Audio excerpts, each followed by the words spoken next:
किया।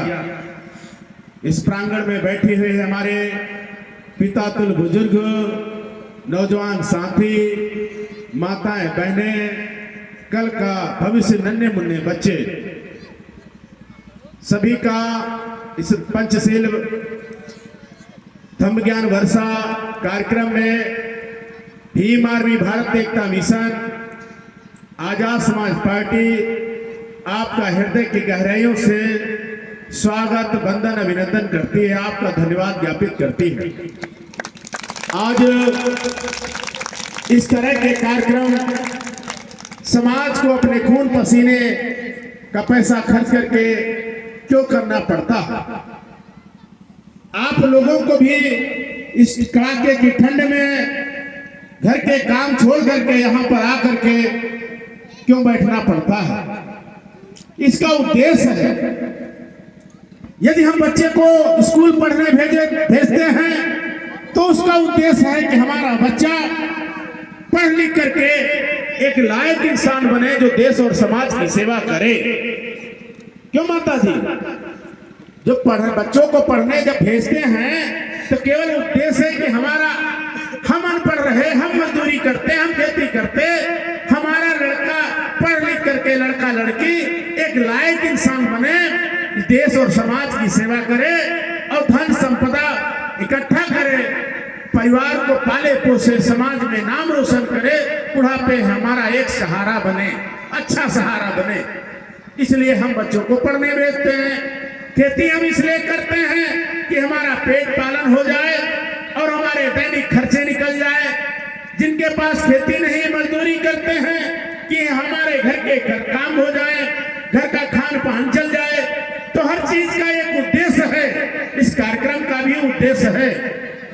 दुनिया में विश्व को मानवता का संदेश देने वाले करुणा के सागर तथागत गौतम बुद्ध, जो शाक्य वंश से क्षत्रिय राजा थे, राजा सुद्धोधन के लड़के थे, श्रावस्ती के रहने वाले थे, नेपाल में लुम्बिनी में जन्म हुआ और जाकर के 28 वर्ष की अवस्था में दुनिया में जो दुख था, क्रमिक असमानता थी, छुआछूत था, भेदभाव था, गरीबी अमीरी थी, इससे एक राजा का हृदय परिवर्तित हुआ। उसने राजपाट, राज सिंहासन छोड़ करके 28 वर्ष की अवस्था में जंगलों में नंगे पैर चला। 7 वर्ष तक अथक प्रयास करके दुनिया में जो दुख है, उसके कारण है, निवारण है, उसके उपाय का रास्ता खोज करके दिया। दुनिया में दुख है, दुख का कारण क्या है? दुख का कारण हमारी गरीबी है, गरीबी के कारण हमारी अशिक्षा है, अशिक्षा के कारण हमारे जो अंधविश्वास, ढोंग, आडंबर है, जिसमें हम करवा व्रत रखते हैं या देवी देवताओं के जो है त्योहार मनाते हैं, या हम व्रत रखते हैं, या तीर्थ व्रत जाते हैं, या मूर्तियों में हम भगवान को खोजते हैं। साक्षात हमारे जो माता पिता हैं वो जीवित भगवान हैं, लेकिन हम अपने माता पिता को छोड़ करके हम इन मूर्तियों में अपने भगवान और अपने इष्ट देवता को मानते हैं, खोजते हैं। कहीं चले जाएं, मस्जिद जाएं, मंदिर जाएं, काबा जाएं, गुरुद्वारा जाएं, किसी में भगवान नहीं है, किसी में कोई ताकत नहीं है, वो पत्थर है। किसी हमारे जैसे इंसान ने उस पत्थर की मूर्ति को तराश करके उसमें एक इंसानी जो है चेहरा कर दिया। वो चेहरा 13 हाथ वाली हो सकती है, 12 हाथ वाले हो सकते हैं, सांप वाले हो सकते हैं, या बंदर वाले हो सकते हैं, भांत भांत के जो है तरह का चेहरा हो सकता है। उसमें एक चेहरा भगवान बुद्ध और बाबा साहब का भी हो सकता है। हम ये नहीं कहते हैं कि अगर 13 हाथ वाली मूर्तियों को पूजोगे तो कुछ नहीं मिलेगा और भगवान बुद्ध को पूजोगे तो बहुत कुछ मिलेगा। हमारे पुरखे हजारों साल तक ये 33 करोड़ देवी देवताओं को पूजते चले आए, गरीबी कभी नहीं दूर हुई। अगर उन 33 करोड़ देवी देवताओं को पूजने से हमारी गरीबी दूर नहीं हुई तो क्या बाबा साहब, डॉक्टर B.R. अम्बेडकर और भगवान बुद्ध की भी मूर्ति लगा करके हम आगे के जो है भाग्य का फैसला उन पर छोड़ दें, उनकी पूजा पाठ करते रहें और अपने बच्चों को स्कूल ना भेजें, तो क्या हमारी गरीबी दूर हो जाएगी। गरीबी दूर नहीं होगी। वो भी अंधविश्वास था और ये भी अंधविश्वास है। लेकिन उनके में हमारे में अंतर क्या है? हमारे बाबा साहब एक मूर्ति के रूप में आपको संदेश दे रहे हैं। हर किताब में लिखी हुई बात में एक संदेश होता है। वो संदेश क्या है? बाबा साहब कोट पैंट पहने हुए, टाई लगाए हुए, सीने में किताब लगाए हुए, जेब में कलम रखे हुए, आंखों में चश्मा लगाए हुए, हाथ की मुट्ठी इकट्ठा किए हुए एक लक्ष्य की ओर इशारा करते हैं। वो इशारा क्या है? वो इशारा है कि आपके जीवन में घंटी 2 बजेगी। आपके जीवन में घंटी 2 बजेगी। 1 घंटी स्कूल की बजेगी। अगर हमने अपने बच्चों को नहला धुला करके, नए नए कपड़ा पहना करके, किताबें कापी दे करके, 5-2 रुपया दे करके, इनको अच्छा खाना टिफिन में पैक करके स्कूल भेज दिया, तो 20 साल निरंतर पढ़ने के बाद ये हमारे जैसे वकील होंगे, ज्ञानवती जैसे कथावाचक होंगे। कोई जो है पवन कुमार, जो आपके पहले एसडीएम थे, तो पवन कुमार जैसा कोई एसडीएम निकलेगा। कोई जो है डॉक्टर बनेगा। कोई जो है अभिषेक त्रिपाठी जैसा डीएम बनेगा। कोई जो है अब्दुल्ला सदर जैसा सीडीओ बनेगा। कोई तनुज पुनिया जैसा सांसद बनेगा। कोई बहन मायावती जैसा मुख्यमंत्री बनेगा। कोई नरेंद्र मोदी जैसा प्रधानमंत्री बनेगा। ये कब होगा? जब हमारे बच्चे निरंतर प्रयास करके 20 साल, 25 साल, 30 साल तक पढ़ाई करेंगे। ये पढ़ने का अधिकार हमको पहले नहीं था। बहुत पहले तो था, सम्राट अशोक के काल में था, बुद्ध के काल में था। सम्राट अशोक ने विक्रमशिला, उज्जैन, तक्षशिला, नालंदा जैसे विश्वविद्यालय बनवाने का काम किया। पूरी दुनिया के लोग भारत में पढ़ने आते थे, तब था। उसके बाद बृहदत्त मौर्य की हत्या के बाद हमारे लोगों को पढ़ने का अधिकार, लड़ाई करने का अधिकार, शस्त्र चलाने का अधिकार छीन गया। जब हमारे लोगों का अधिकार छीन गया तो हमारा देश गुलाम हो गया। हमारे देश में मुगल आए, हमारे देश में शक आए, हमारे देश में अंग्रेज आए, हमारे देश में फ्रांसीसी आए। या देश 1000 सालों तक विदेशियों का गुलाम रहा। धन्य है, इस देश को आजाद कराने के लिए बहुत सारे वीर सपूतों ने जान न्यौछावर कर दिया। उसमें शहीद उधम सिंह, शहीद भगत सिंह हैं, वीरांगना उदा देवी पासी हैं, झलकारी बाई कोरी हैं, रानी लक्ष्मी बाई हैं, अशफाकुल्ला खान हैं, वीर अब्दुल हमीद हैं, सुभाष चंद्र बोस हैं। ऐसे हजारों और लाखों लोगों ने अपनी जो है गर्दन कटवा दी, गोली खा ली, फांसी पे चढ़ गए। तब ये देश आजाद हुआ। जब देश आजाद हुआ तो इस देश में का संविधान लिखने का जो है समय आया। संविधान लिखने का समय आया। देश की आजादी की लड़ाई चल रही थी। बाबा साहब पढ़ाई कर रहे थे। पढ़ाई के दौरान जिस तरह से आपने अभी देखा कि हिंदू खत्म हो गई, बाबा साहब दवा नहीं करा पाए, बाबा साहब कफन नहीं दे पाए, रमेश खत्म हो गया, गंगाधर खत्म हो गया, राजरतन खत्म हो गया। ये मनोरंजन नहीं हो रहा था। ये बाबा साहब डॉक्टर भीमराव अंबेडकर जो हमारे मसीहा, हमारे भगवान हैं, हमारे मार्गदाता हैं, हमारे अधिकार दाता हैं, उनके जीवन में जो अपार दुख हुआ, उस दुख की कहानी है। ये दुख की कहानी है, व्यथा है, उनकी परेशानी है।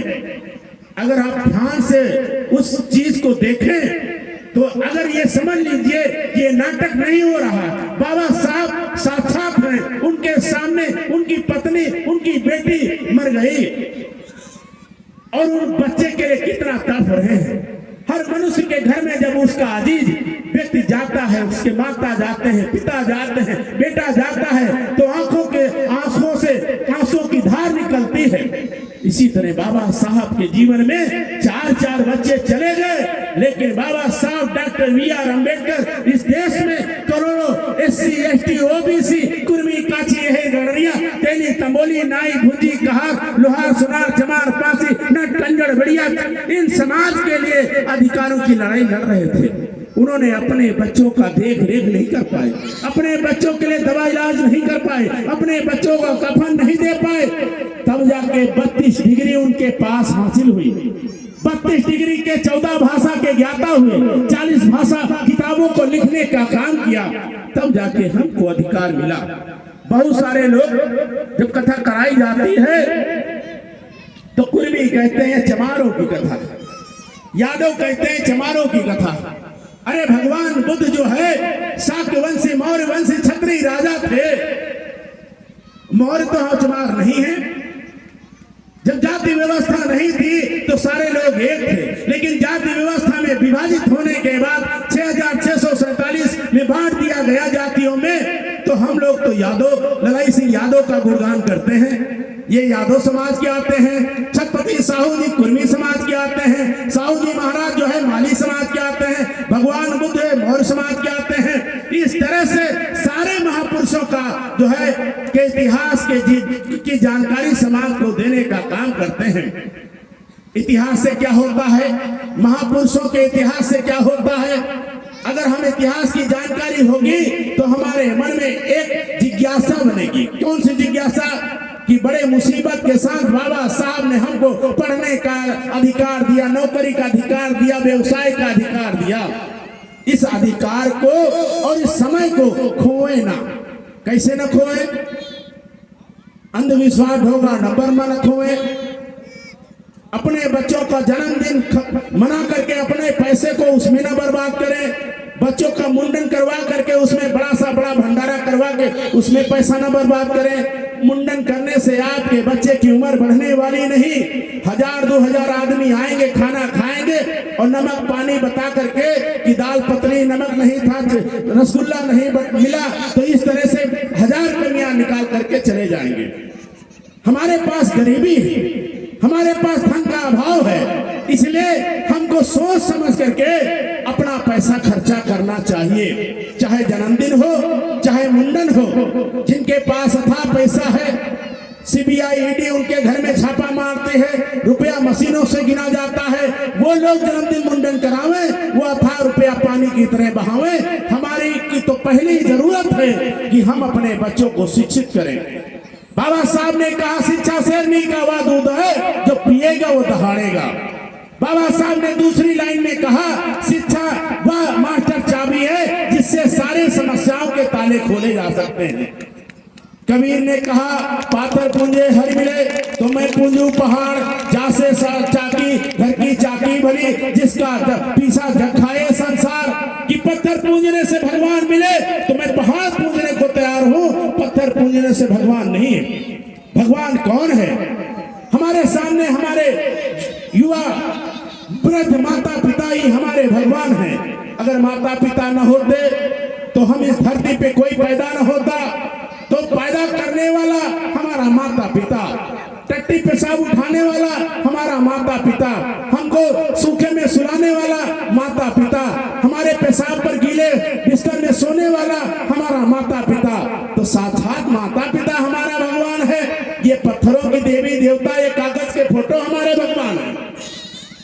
जिंदा में हम माता पिता की जितनी सेवा कर दे, माता पिता और बड़े भाई की और गुरु की जितनी बात मान ले, वही हमको जो है सही रास्ते पर ले जा सकते हैं। माता पिता का केवल निस्वार्थ भाव से यही इच्छा होती है, चाहे जितना नालायक उसका लड़का हो लड़की हो, लेकिन उसकी हार्दिक इच्छा रहती है कि हमारा बेटा जो है लायक बन करके हमारा नाम रोशन करे और हमसे खुशहाल जीवन बितावे।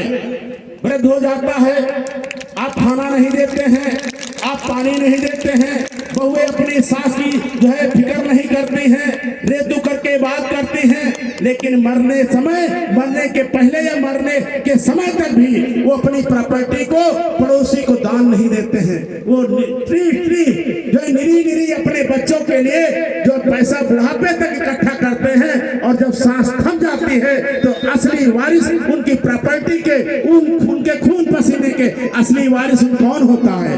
हमारे बच्चे होते हैं। हम जिनको माँ बाप कहते हैं उनके असली वारिस हम होते हैं, कोई दूसरा तो होता नहीं है। तो जब जमीन जायदाद तो छोड़ के जाते हैं, मकान छोड़ के जाते हैं, सोना चांदी छोड़ के जाते हैं, और हमको बचपन से लेकर जवानी तक और बुढ़ापे तक हमारी सेवा करते हैं, तो असली हमारे माँ बाप भी तो भगवान हुए। हम अपने माँ बाप को छोड़ करके मूर्तियों में अपने भगवान को खोजते हैं, इसलिए मूर्तियों में मत खोजिए।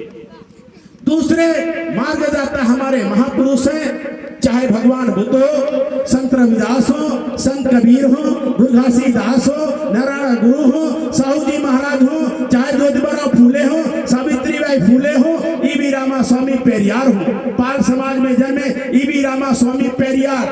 गड़ेरिया समाज के लोग पाल समाज ईवी रामा स्वामी पेरियार को नहीं जानते। यादव समाज के लोग ललाई सिंह यादव को नहीं जानते।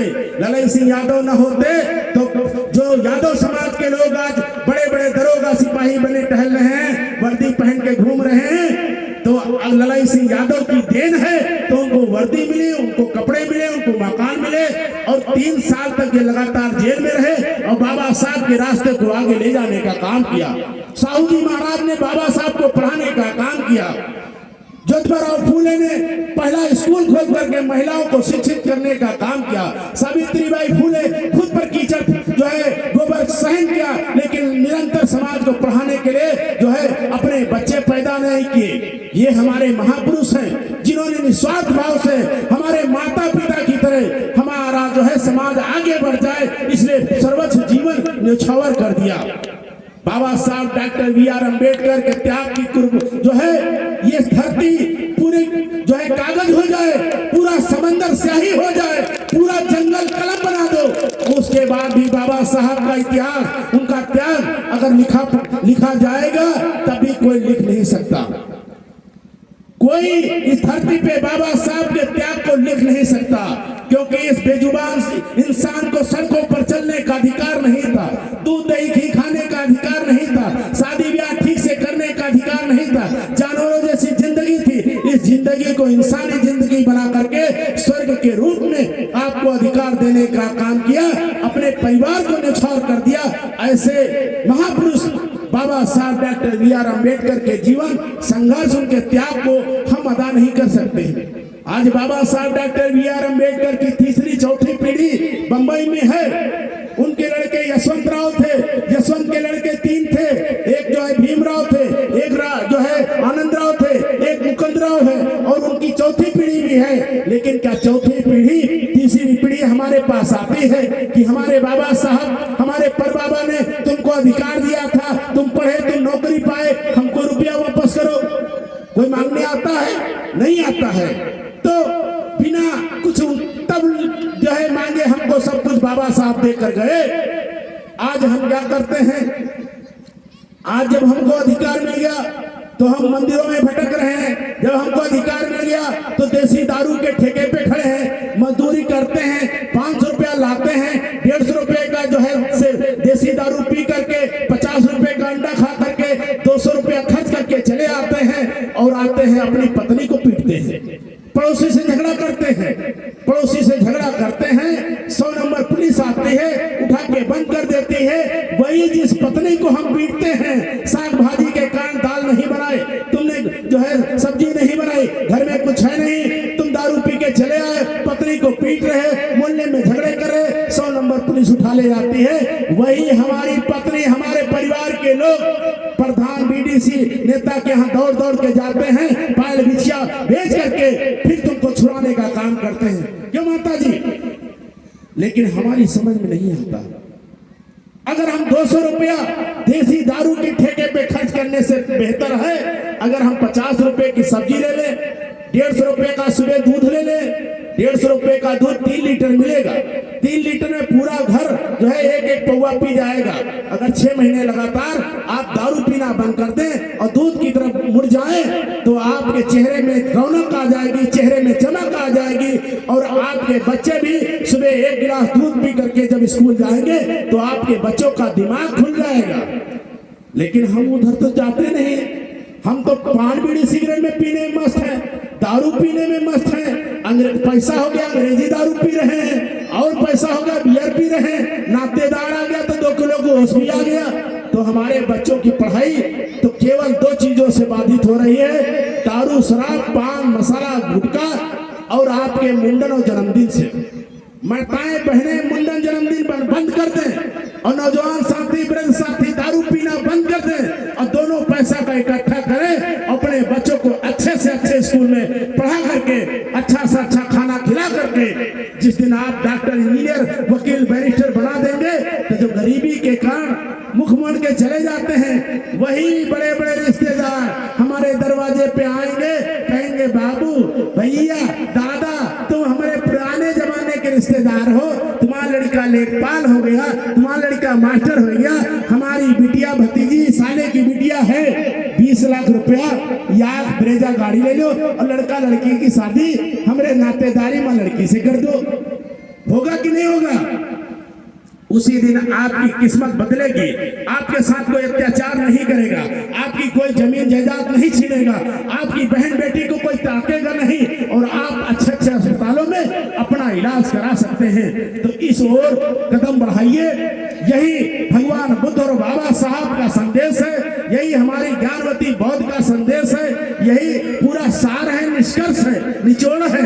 नहीं तो बुद्ध कथा सुनते रहे, कहते हैं दिन भर राम राम, संध्या का सोगराम। 3 दिन बुद्ध कथा सुनिए और चौथे दिन जाके दारू ठेके पे फिर मनोरंजन करिए, फिर बच्चे का मुंडन लेके जो है टाली पे लेके जाइए और टाली पलट जाती है। कोई जो है देवी देवता टाली को सीधा करने नहीं आता, रामनगर में पलटी थी, पूरी की टाली लोग मर गए थे। तो इसलिए ये मन का भ्रम निकाल दीजिए, आप सबसे ताकतवर हैं, आपको अपने बच्चे का मुंडन कराना है तो आप अपने पैरों के जो है चरणों में मुंडन करा लीजिए। और जिस दिन माता पिता के चरणों में बच्चों का मुंडन होने लगेगा, उस दिन आपकी औकात बढ़ जाएगी और छोटे और बड़े बच्चे सोचेंगे असली भगवान तो हमारे माता पिता दादा दादी हैं। आप खुदे तो अपने लोगों को इधर से उधर ले जा रहे हैं, तो क्यों ना जवान और बड़े बड़े होकर के वो भी उधर चले जा रहे हैं। इसलिए अभी सही समय पर अपने जीवन की स्टीयरिंग, जीवन की हैंडल को मोड़ करके सही दिशा में लक्ष्य की प्राप्ति की ओर बढ़िए। बहुत बहुत धन्यवाद। आप लोगों ने हमारी बात को सुना, समझा, मंथन किया, चिंतन किया। और एक और आवश्यक सूचना है, बाबा साहब ने कहा शिक्षित है, लेकिन शिक्षित कैसे होंगे? एक सरकारी स्कूल है, एक प्राइवेट स्कूल है। बाबा साहब ने शिक्षित करने के लिए संविधान में प्राइवेट स्कूल में भी हमको 100 बच्चों में 20 बच्चों का आरक्षण देकर चले गए। आपके क्षेत्र में हमने जब आते समय गूगल पे सर्च किया तो 5 स्कूल प्राइवेट स्कूल हैं आपकी पंचायत, ग्राम पंचायत रोहेरा में, और 5 स्कूल में, एक स्कूल में 75 जगह खाली है, वो 75 जगह खाली, एक स्कूल में 30 जगह खाली, एक स्कूल में 50 जगह खाली है। आप लोग बुद्ध कथा कराते हैं, आज ये ज्ञान आ जाए कि वो 75, 30, 50 जो जगह खाली हैं, जो छोटे छोटे बच्चे जो 5 साल के हैं, 4 साल के हैं, 6 साल के हैं, इनका जाति आधार कार्ड बनवा करके, निवास बनवा करके, और अभी फरवरी में फॉर्म भरा जाएगा, फॉर्म भरवाइए। और आपके बच्चे का वो प्राइवेट स्कूल में कक्षा 1 से लेके 8वीं तक फ्री जो है व्यवस्था होगी, कोई 1 रुपया फीस नहीं मांगेगा। जगह खाली है, हमको जानकारी नहीं है, हम पढ़े लिखे लोगों के साथ बैठते नहीं, हम जो है जानकारी लेते नहीं। कहीं 5 किलो राशन बैठ रहा है तो वहां जाओ, उठा लगाओ, कौन नहीं जो है निरावे में 150 रुपया के बजाय 200